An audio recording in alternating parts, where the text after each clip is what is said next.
بسم الله الرحمن الرحيم صلى الله عليك يا رسول الله صلى الله عليك وعلى أهل بيتك المظلومين صلى الله عليك يا مولاي يا أبا عبد الله يا شهيد يا غريب يا مظلوم كربلاء يا ليتنا كنا معكم سادتي فنفوز فوزا عظيما. Illuminate your hearts and majalis with a loud salawat for Muhammad and Al Muhammad. Allahumma salli ala Muhammad wa ali Muhammad. Respected brothers and sisters, Assalamu alaikum wa rahmatullahi wa barakatuh. Imam Zain al Abedins alayhi salam, the fourth Imam of Ahl al-Bayt, played a significant and prominent role in preserving the religion of Islam, in preserving the religion of his grandfather Rasulullah sallallahu alayhi wa alihi, and the religion of his grandfather Amir al-Mu'mineen. And many of us, this religion that we have so easily acquired, that we have received on a gold platter, if it wasn't for the efforts and the roles of Imam Zain al Abedins alayhi salam, we would have never received this religion. We would have never been educated and had the honor to understand our religion as it is today, if it was not for the fourth Imam, Imam Zain al Abedins alayhi salam. And tonight I want to go over the important roles that he had. But in order for us to understand his roles and how he made sure that the true original message of the Holy Prophet and of Imam Ali and the religion of his father Imam Hussein and the message that Imam Hussein alayhi salam was killed for, I want to show you how the Imam made all of that possible. How he was able to make sure that the true message reached the later generations. Because if it wasn't for him, we would all be on the religion of Bani Umayyah. Because the religion that was widespread and mainstream during that time was the religion of Bani Umayyah that I spoke about last night. And it was Imam Zain al Abedins that continued the true message of Islam. But in order for us to better understand the roles that he served, we have to first understand the state of the Muslim Ummah during that day. We have to understand the challenges that the Muslim Ummah were going through so that we better understand how Imam Zain al Abedins alayhi salam saved Islam. The Muslim Ummah back then, they had two main problems. The first problem was an educational problem. And I spoke about this last night if you attended. We said that one of the major problems that afflicted the Muslim Ummah was ignorance. Most people were ignorant about their faith. They did not know much about their true faith. And the reason we said behind that was, number one, Ahlul Bayt were sidelined. Ahlul Bayt are the only ones that are qualified to interpret religion, to define religion, to preach religion, because they are the students of Rasulullah. Rasulullah, all his knowledge was given to Imam Ali, and Imam Ali to Imam Hassan, and each Imam to the subsequent Imam. So they were the qualified guardians of religion. The first thing that their enemies did after Rasulullah was killed, we said after he died, we said last night, is that they removed Ahlul Bayt out of the picture. And thus this created what? Ignorance in the Ummah. People don't know where to turn to. And what this did, it created a knowledge vacuum. And thus you had many people that came and they tried to fill this vacuum. But many of these people were unqualified. Many of these people did not have enough knowledge in order to rise and try to tackle these problems that the Muslim Ummah had. And thus you found during the time of Imam Zain al Abedins, you had many self-proclaimed scholars that appeared.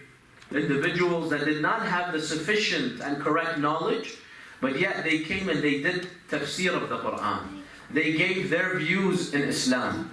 They gave their views in halal and haram, in aqeedah. And unfortunately, because they weren't qualified, they would give misinformation. They would spread wrong beliefs. They would spread heresy because they're not qualified. For example, amongst the beliefs that began spreading during that time was the belief in predestination.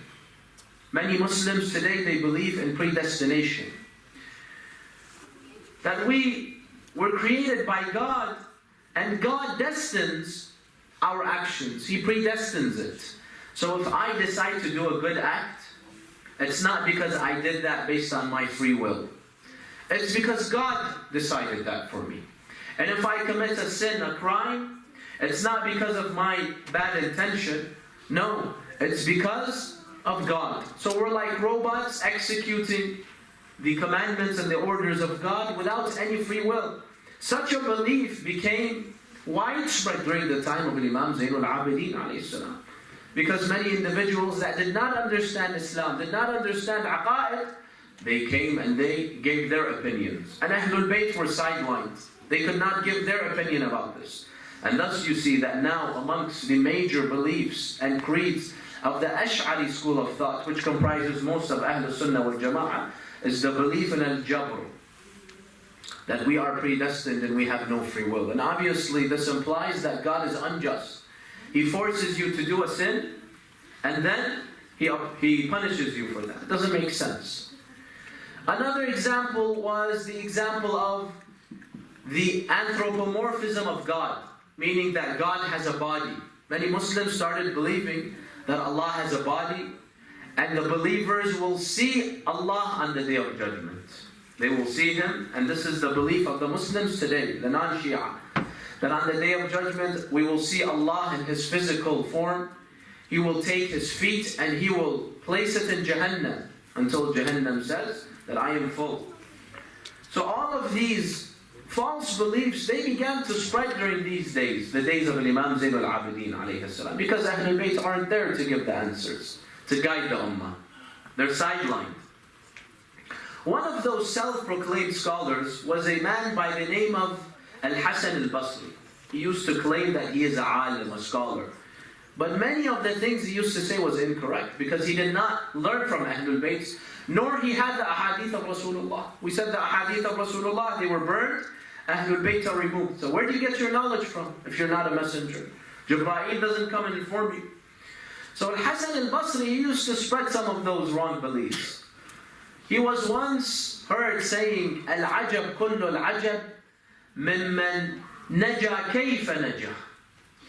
He was heard saying, I don't wonder on the Day of Judgment about those individuals that will go to hell.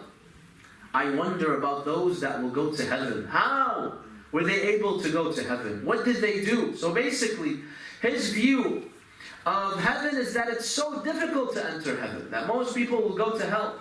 And those select few lucky individuals that will go to heaven, what did they do? How holy were they? How righteous and devout were they that they were able to enter heaven? So he saw the mercy of Allah as being so limited. And he began to spread this view of Allah, that Allah subhanahu wa ta'ala is a God of punishment and vengeance, not a God of mercy. And Imam Zain al Abedins alayhi salam heard that. He was told that Al-Hasan al-Basri is saying and spreading this. And he used to be a teacher and he had so many students. And Imam Zain al Abedins quickly he corrected him. He said, no, this is wrong. This is the wrong mentality. He said, Al-ajab kullu al-ajab mimman halaka kayfa halak ma'a sa'ati rahmatillah. Wa laysa al-ajab mimman naja kayfa naja. He said exactly the opposite. I don't wonder about those individuals that will go to heaven. No, I wonder about those that go to hell. How evil could they have been? How evil and how, wicked could they have been that Allah subhanahu wa ta'ala will not forgive them on the day of judgment? With the unlimited mercy of Allah, with the vast mercy of Allah, yet there are people that will not make it to heaven? How? So his view of Allah is that Allah is a God of mercy, not a God of vengeance and punishment. So you had these certain wrong beliefs, they spread across the Muslim Ummah. We spoke about this last night. The ignorance that was spreading because of the unqualified, self-proclaimed scholars that came and took advantage of the absence of Ahlul Bayt. The second problem we said of the ignorance, the second reason, was because of the propaganda of Bani Umayyah. And I spoke about that last night. That Bani Umayyah, they used to spread false propaganda that would serve their political agendas. Whatever serves the agenda of Muawiyah and his family, he would spread it. He would use religion to substantiate and to vindicate and justify his crimes and his actions.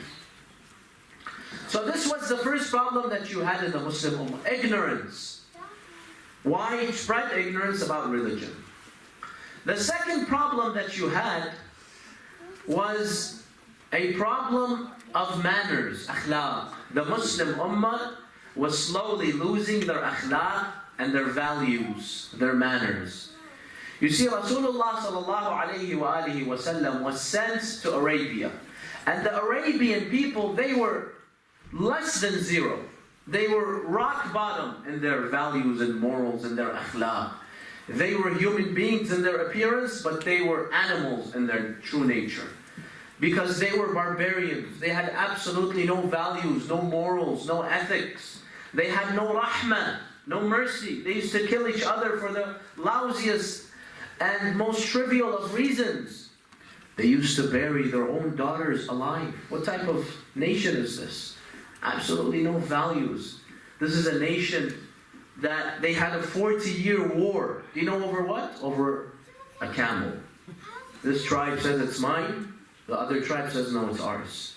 They fight 40 years. Do you see their level of morality? Zero. Rasulullah was sent to this type of individuals. This was a society where it was infested with dhulm, oppression. Everyone did oppression, dhulm. No one stood for the truth. No one did the right thing. They used to have a saying that used to say, كُلِّ أَنصُرْ أَخَاكَ ظَالِمًا أَوْ مَظْلُومًا. That when it comes to your tribesmen, a person in your tribe, you always stand with them and defend them even if they are the oppressor. Always stand with your tribe, whether they are right or wrong. So Rasulullah was sent to these individuals and he taught them akhlaq, he taught them morality, he taught them value, he instilled within them mercy. The Holy Quran says, وَمَا أَرْسَلْنَاكَ إِلَّا رَحْمَةً لِلْعَالَمِينَ. We sent you as a mercy to humanity. And he started to teach them to be merciful a little, to have self-respect, to live as a dignified human being. Fatima alayhi salam, she speaks about this in her beautiful sermon where? In the masjid of Rasulullah, after Rasulullah passed away and they took fadak from her. She said about the Muslim Ummah, she told them, don't be so proud of yourself. Just look at your history a few years ago and you see how pathetic and miserable you were, you Arabs. She told them, وَكُنْتُمْ عَلَى شَفَا حُفْرَةٍ مِّنَ النَّارِ مُذْقَةَ الشَّارِبِ وَنُهْزَةَ الطَّامِعِ وَقُبْسَةَ الْعَجْلَانِ وَمَوْضِعَ الْأَقْدَامِ تَشْرَبُونَ الطَّرَقِ وَتَقْتَاتُونَ الْوَرَقِ أَدِلَّةً خَاسِئِينَ. She said that if you look at your past, you were miserable, pathetic, so uncivilized and backwards. Everyone used to trample you. No one used to respect you. You had absolutely no values and morals between yourselves. They used to drink al-taraq. Al-taraq was puddles of water that would gather in the small potholes of the streets, and the camels would come and urinate in them. The Arabs used to drink that. They used to drink water mixed with the urine of the camel. This was normal to them. Absolutely uncivilized. And they had absolutely no morals or values. And then Fatima alayhi salam, she says, فَأَنْقَذَكُمُ اللَّهُ تَعَالَى بِأَبِي مُحَمَّدٍ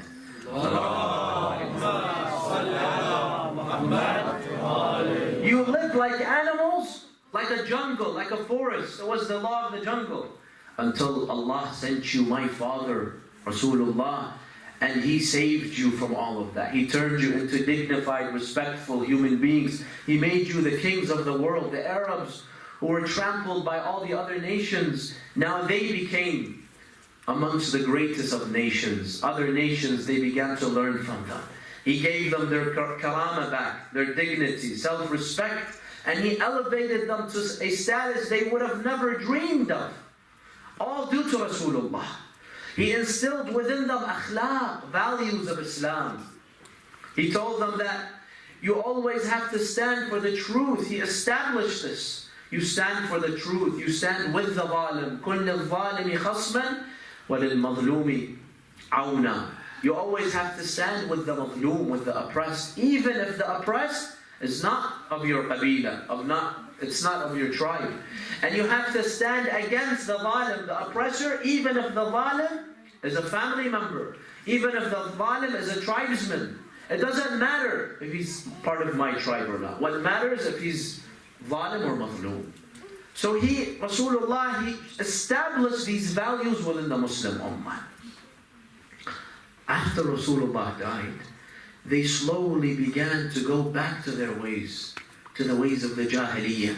During the time of Rasulullah, the Muslims, they would enjoin the good, forbid the evil. The Quran says, كُنْتُمْ خَيْرَ أُمَّةٍ أُخْرِجَتْ لِلنَّاسِ تَأْمُرُونَ بِالْمَعْرُوفِ وَتَنْهَوْنَ عَنِ الْمُنْكَرِ وَتُؤْمِنُونَ بِاللَّهِ. You were amongst the best nations. Why? Because you used to enjoin the good and forbid the evil and believe in Allah subhanahu wa ta'ala. But as soon as Rasulullah died, they went right back to Jahiliyyah. The Jahiliyyah came back, but beware. It came back in a different form. Because when you saw the Muslim Ummah now after Rasulullah, their appearance is Muslim. They have the beards, they wear the dishdashas, they pray, they memorize the Quran like the example I gave you yesterday with Imam Ali and Kumayn. They pray, they memorize the Quran. Their appearance is Muslim, but they have absolutely no morals or values of Islam. It was a new form of Islam. An Islam that they had drained of its values. An Islam that's only Islam in its appearance and name. But the true values and the morals and the standards and principles of Islam, they were all drained out. And thus you find the Khawarij, like I spoke about. They practice, apparently, Islam, but the values of Islam that enjoin the good, forbid the evil, stand with the truth, stand against oppression, stand against injustice, defend the haq, defend justice, went away. They became ruthless animals once again. Subhanallah. You see what they did to Imam Hussein alayhi salam. Why kill the grandson of your messenger in such a barbaric way? You kill his child and you shred his body into pieces and you put his head on these spears and you carry it for 40 days and you take his woman. You went back to the Jahiliyyah so soon. Why? Rasulullah made you into human beings, dignified human beings, and He instilled mercy, justice. Now you went back to your Jahiliyyah. They come to kill Imam Hussein, but they all memorized the Quran. SubhanAllah, what type of new Islam is this?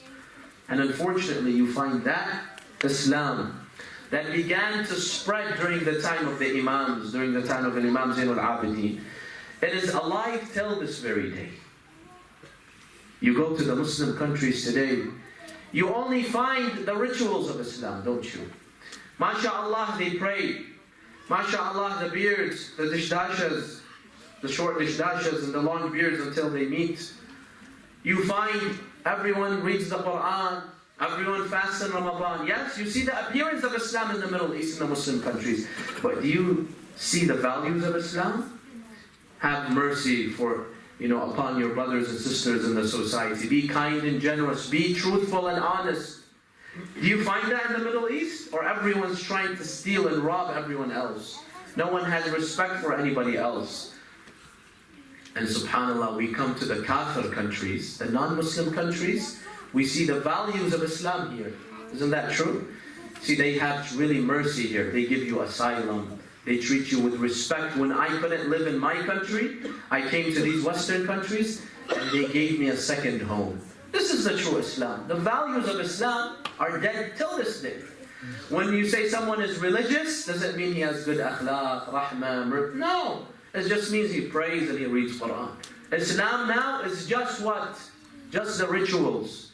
But the root and the depth of Islam, which is the akhlaq, that while Rasulullah sallallahu alayhi wa sallam says, إِنَّمَا بُعِثْتُ لِأُتَمِّمَ مَكَارِمَ الْأَخْلَاقِ. I was sent with one main mission, to establish akhlaq, values, principles. This is one of the main duties of Rasulullah. We took the rituals, but we left the values of Islam. Here you see people are respectful. People here, they smile in your face all the time in the Western countries. The neighbor respects his neighbor. Go to the Middle East, every two neighbors are fighting with each other. Everyone is trying to rob and steal each other. There's no honesty. There's no mercy. No one has mercy upon each other.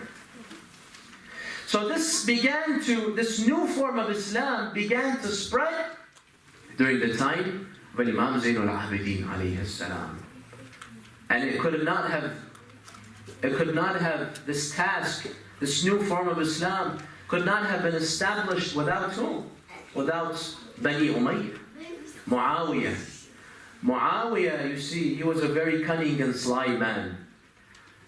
He was a hypocrite. At the same time that he used to drink, he used to kill, he used to commit all the crimes and sins, but he used to present himself as Amir al-Mu'mineen, the commander of the faithful.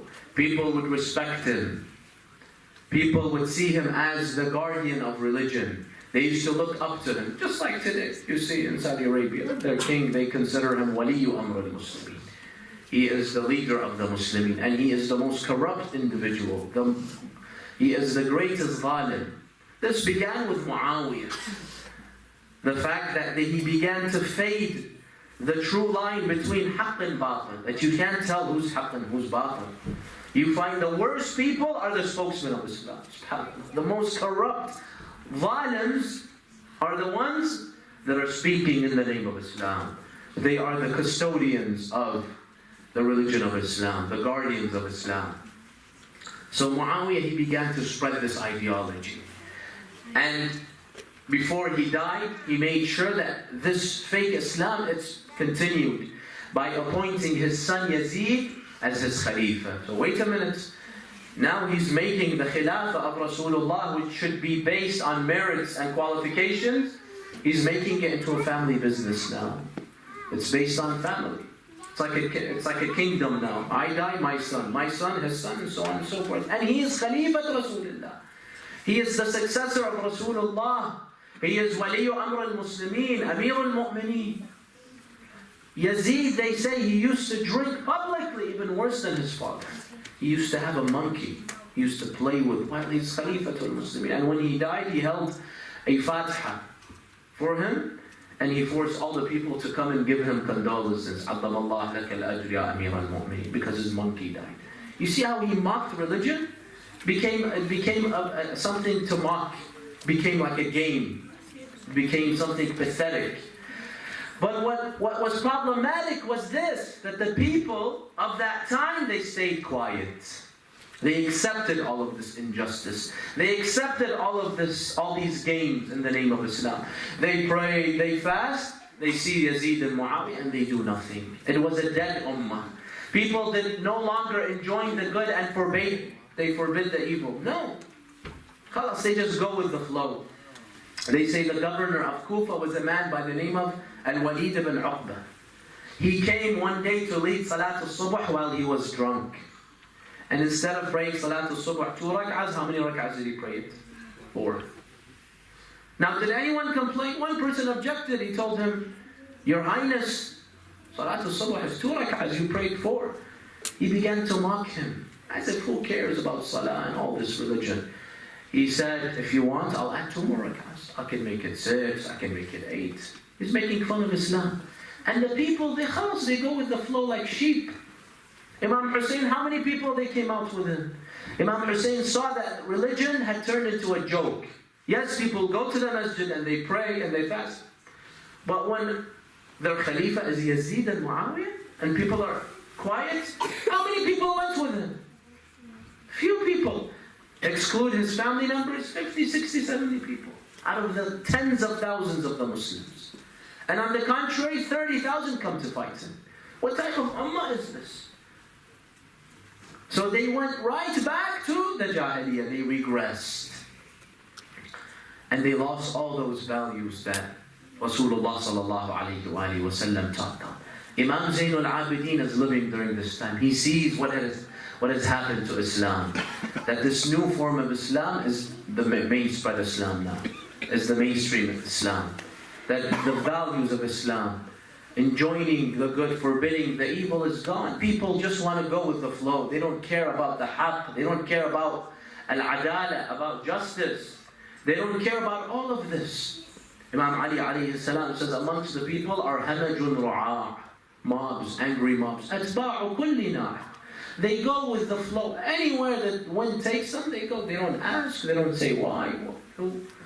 So the Muslim Ummah once again went back to the rock bottom nature.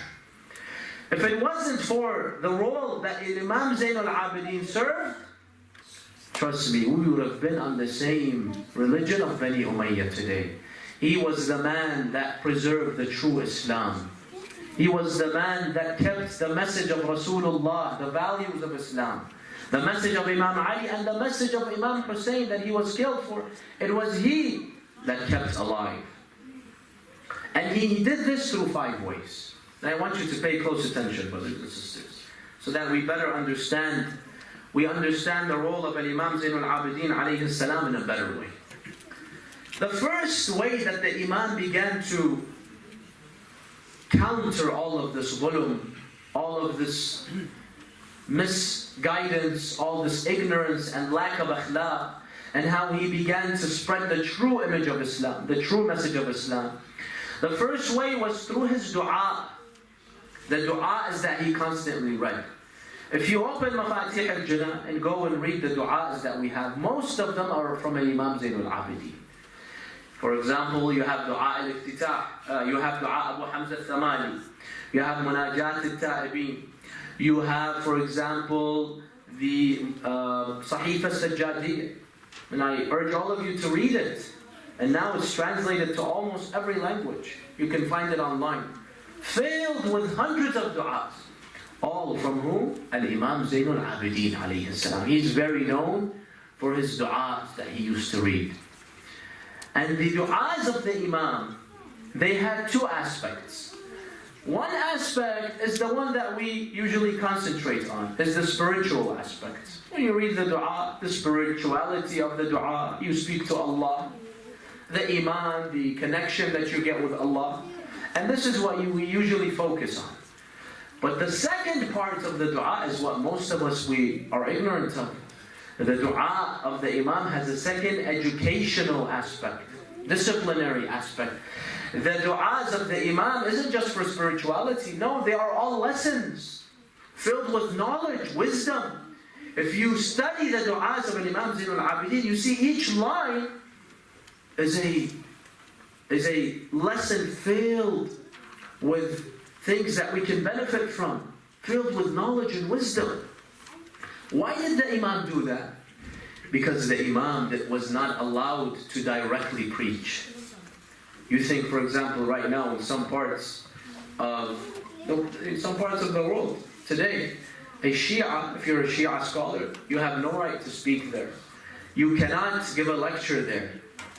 Shia scholars are banned. There are certain countries I have been invited to, the Muslim world, they tell me you're banned, you can't come and speak here. Because they don't want the message of Ahlul Bayt to spread, because they know it's powerful. So this is now in the 21st century. Can you imagine 1400 years ago how it was? The Imam Zain al Abedins was banned by the authorities, Bani Umayyah. They don't want the people to hear, because they know that if the people hear the words of Ahlul Bayt, they will believe. And that's why Imam Allah says, عَلِّمُوا النَّاسَ كَلَامَنَا. Teach people about our words. فَإِنَّ النَّاسِ لَوْ عَرِفُوا مَحَاسِنَ كَلَامِنَا لَاتَّبَعُونَا. If people hear our words, they will believe. But the problem is our words don't reach the people. And thus they have so much ignorance and they have misconceptions about us. You see, in Sham, when Imam Zain al Abedins went to Sham, he asked Yazid, do you allow me to go on the minbar and give a speech? What did they tell Yazid? He wanted to allow him, but his advisors told him, no, Ya Yazid, are you crazy? This is Ali ibn al-Hussein. If he goes on the minbar, he will expose you. He won't come down from the minbar unless everyone will be turned against you, Ya Yazid. So he had to make sure that he keeps the Imam quiet. The Imam didn't have the opportunity to preach. So thus he had to indirectly preach. He reads a dua. They think it's always just a dua, spirituality. But inside the dua, there are lessons. There's aqeedah. He's teaching the true aqeedah to his companions, to the Muslims.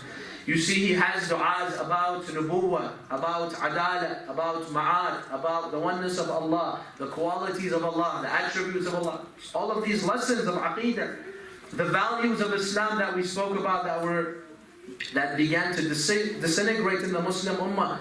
He taught them in his du'as. In one part of the Sahifa Sajjadiyya, I urge all of you to read it. It's called Recitation Quran, the Treaties of Rights. He tells us about the huquq, the rights that others have against me. The rights that Allah has against me, the rights my parents have against me, my biological brothers, my brothers in the society, my wife, my children, my teacher, my neighbor. He teaches us that we have to live in a disciplinary way. He disciplines us through his du'as, because directly he was not able to do that. So next time you read the du'as of Imam Zain al Abedins, read it slowly, study it. You will see it's filled with lessons that he wanted to wake up this ummah, the sleeping ummah. This is the first way. The second way that Imam Zain al Abedins spread awareness of the true Islam of Rasulullah was by choosing select individuals, and he gave them private classes. Publicly he couldn't, but privately he could.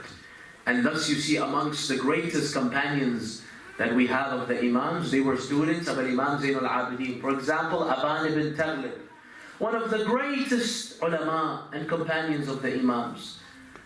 He was taught by Imam Zain al Abedins. And then he became a student of Imam al-Baqi and Imam al-Sadiq. And he became one of the greatest ulama, such that the Imam al-Baqi or al-Sadiq, they told him, go to the masjid and give fatwa. That's how knowledgeable he had, that the Imam gave him authority to give fatwa, even though the Imam is alive.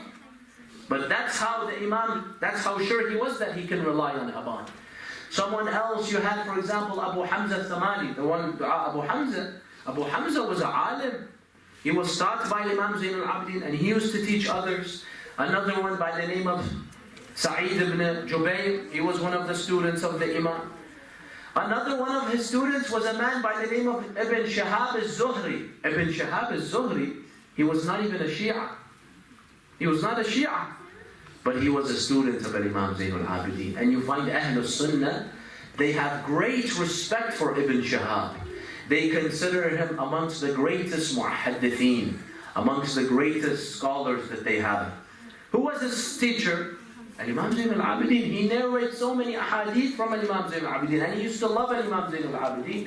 He used to say, I am in debt to Imam Zain al Abedins. He has so much favors upon me. Unfortunately, they mention the students, but they forget about the teacher. Just like with Imam al-Sadiq, with his students, and he is the teacher. And you find the book of Bukhari, he narrates 1,200 hadiths from Ibn Shihab al-Zuhri. Most of them, or many of them, he learned from Imam Zain al Abedins, but they don't mention his name. How many ahadith does Bukhari mention from Imam Zain al Abedins? 0. And from his student, 1,200. So he tried to spread the true Islam, even between, not just his followers, even between the rest of the Muslims that didn't believe in him, like Ibn Shihab al-Zuhri. This was the second way. The third way that Imam Zain al Abedins tried to spread the awareness was through the slaves. There was slavery back then. People would buy slaves and just make them work. The Imam would buy slaves not to make them work, to teach them. He would bring them, put them in his courses, teach them. For example, 1 year intense courses. After that, the slave would himself, he would become a preacher. He would become educated, knowledgeable. the Imam would then free him. And he would tell him, go back to your city. Go back to your village and preach what I taught you. Can you imagine? He would buy tens of slaves, teach them, and then they would go as ambassadors of the Imam. And they would disseminate the message of the Imam, the true Islam. So the Imam is doing this secretly. No one knows. It's the slaves in his house. So these are the secret ways in which the Imam was trying to spread awareness within the Muslim Ummah. You see how the Imam's role was so important? We have to, when we think about the Imam, we have to truly thank him and thank Allah that He gave us such an Imam. That if it wasn't for his work and effort, we would be all lost now. All these information and knowledge we have of our religion, of the Shia school of thought, it's through Imam Zain al Abedins and of course the rest of the Imams. So this is the third way, through the slaves. The first way we said the dua. The second way we said by selecting certain individuals, giving them private classes. The third way through the slaves and teaching them. And the fourth way was through his actions. The Imam was the embodiment of akhlaq. Everywhere he went, he left a beautiful reminiscence of his akhlaq. He used to preach through his akhlaq. The best way to preach, my friends, is through your actions. They say your actions speak louder than your words. If I were to give you a 10-hour lecture about forgiving other people, yes? But then you know that I don't forgive people, you'll say, oh, this doesn't have an effect.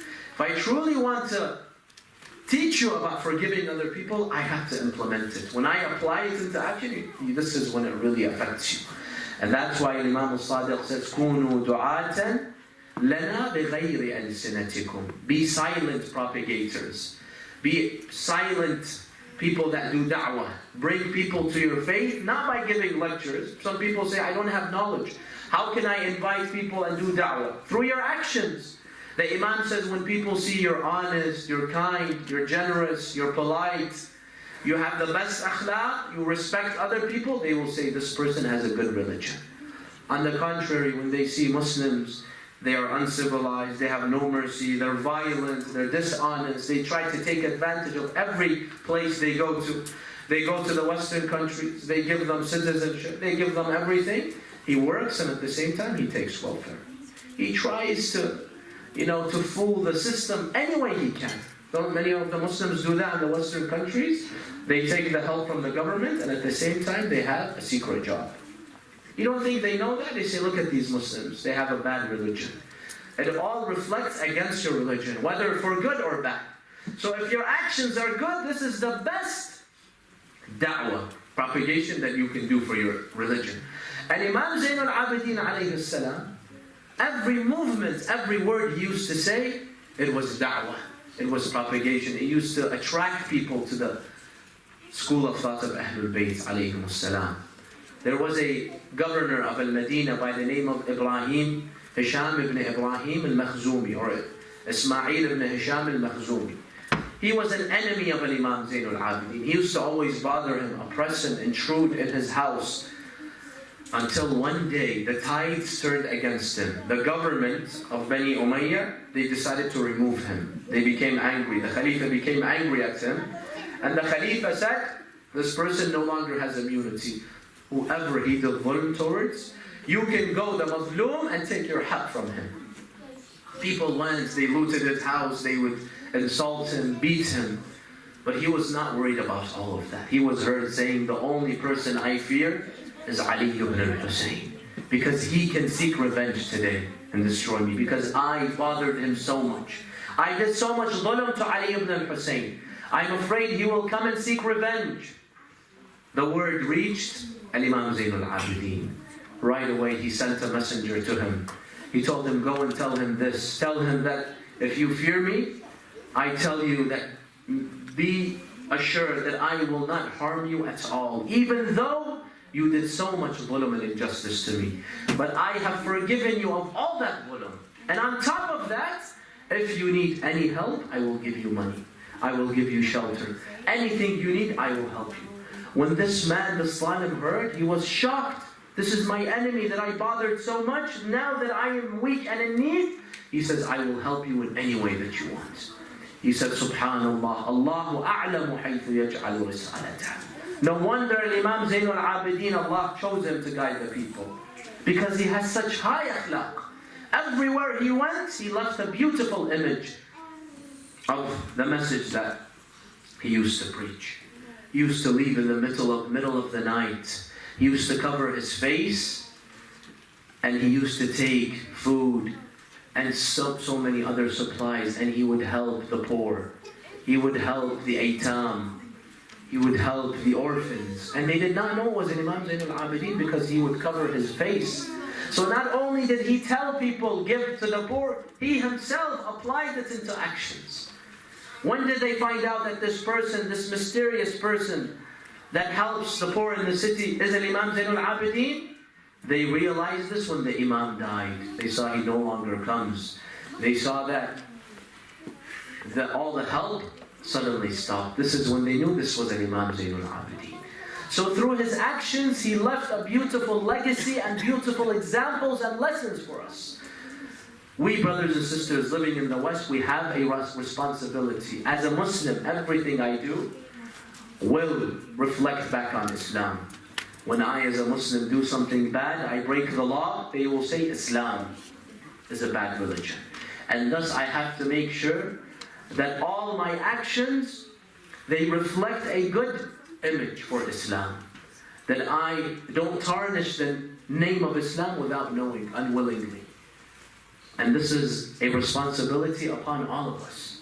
That we have to be silent ambassadors of the religion of Islam, especially here in the Western countries.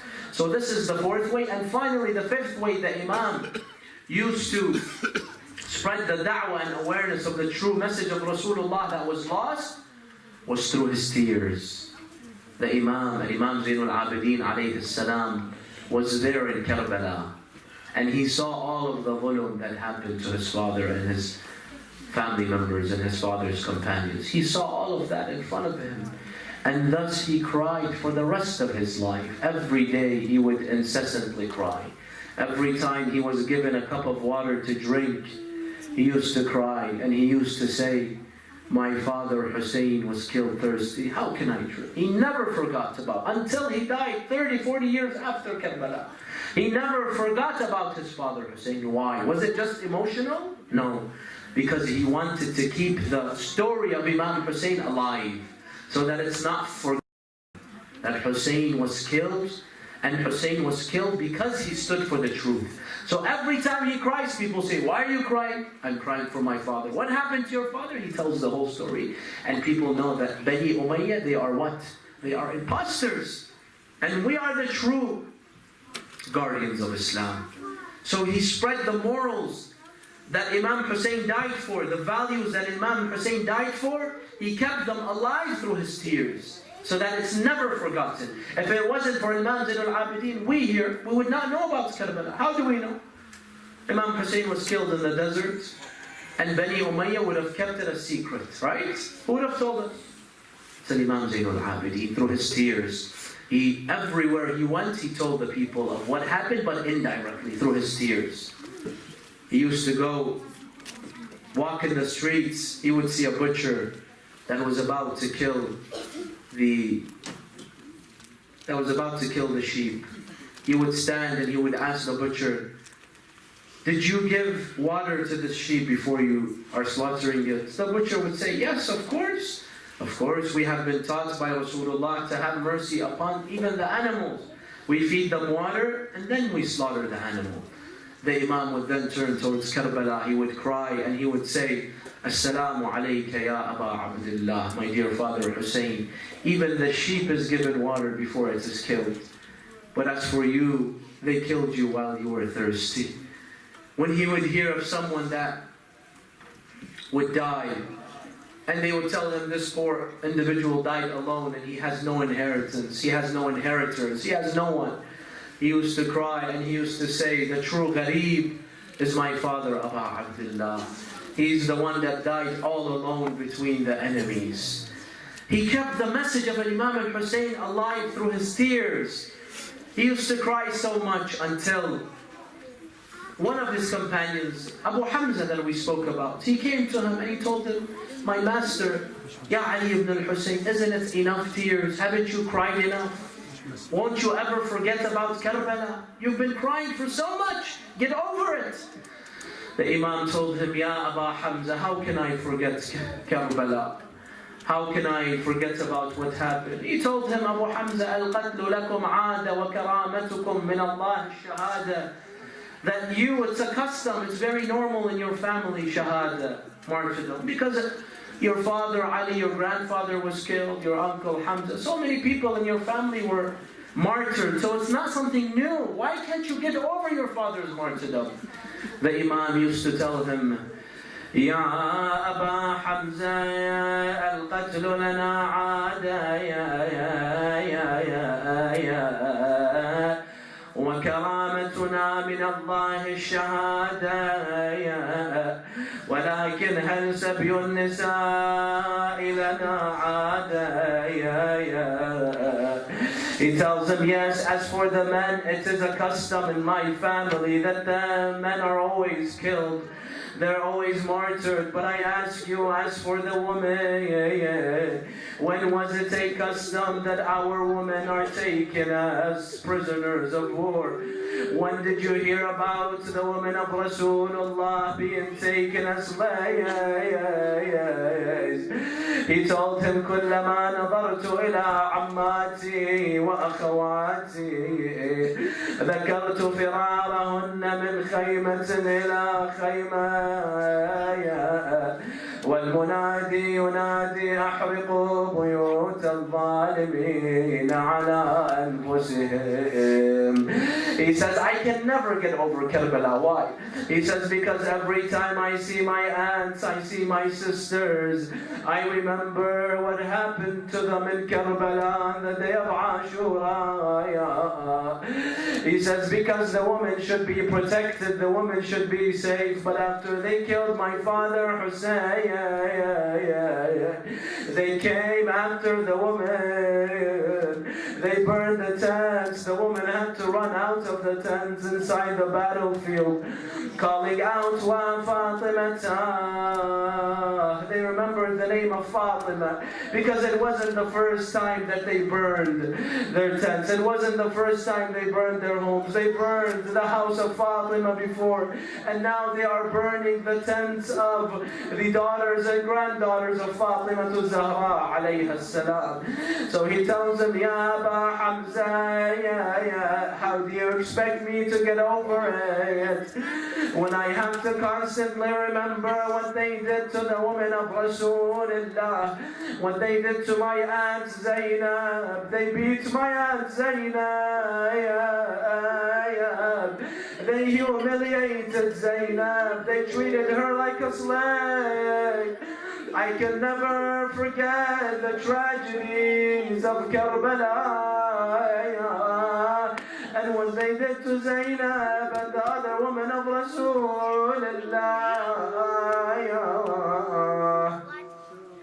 Inna lillahi wa inna ilayhi raji'un.